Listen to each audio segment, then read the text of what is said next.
Do you know why autistic kids seem to prefer to only want to eat super processed foods or prepackaged foods? Now, a lot of people think it's because prepackaged or highly processed foods contain a lot of salt, a lot of sugar, which is obviously going to make them taste good and make them more craveable, but really it's about predictability. Autistic kids thrive in routines because there's no surprises. It's predictable. They know what's going to happen next.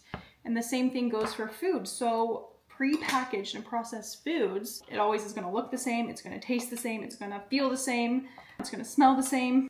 There's no surprises. But say with something like chicken. Everybody has gotten a bite of chicken before. Even if you like chicken, that has made you never want to eat chicken again. You know what I mean? Chicken's not predictable. Or even take something like clementines. I love clementines, but every once in a while I will get a clementine that tastes so bad because fresh foods, non-processed foods, they're obviously going to vary a lot more. They're not very predictable. So like my son, for instance, he loves tofu and he loves paneer. And to me, those are two proteins that are very predictable. They're very consistent. Likes chicken nuggets, because again, chicken nuggets, predictable, but like a chicken breast, not very predictable. I see what I'm saying. I'm still a very particular eater. Like someone gave me a bowl of soup, I couldn't just scoop it and take a bite. Like I have to examine the soup.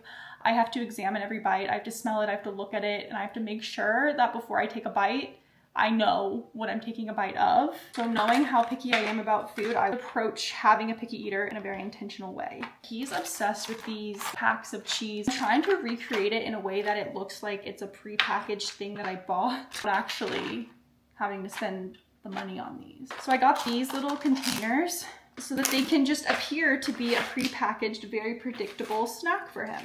And while I don't think a parent could make their child a picky eater, I do think there are ways and different methods to help your child branch out and try new things. And the main way I do this is by trying to make the foods I make him as predictable as possible.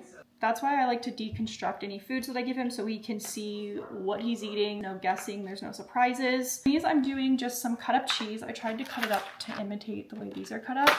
And then he likes the cashews and the almonds.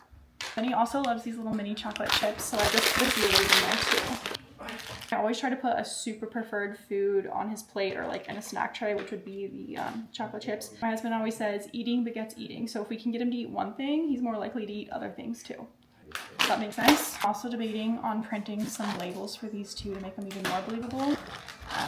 We'll see. We'll see if it comes to that. If you have an autistic or otherwise neurodivergent child, I know how hard it can be. I try to share as many tips as I can as possible while still protecting mine. But yeah, I'm gonna try these out and I'll let you guys know how it goes. Bye guys.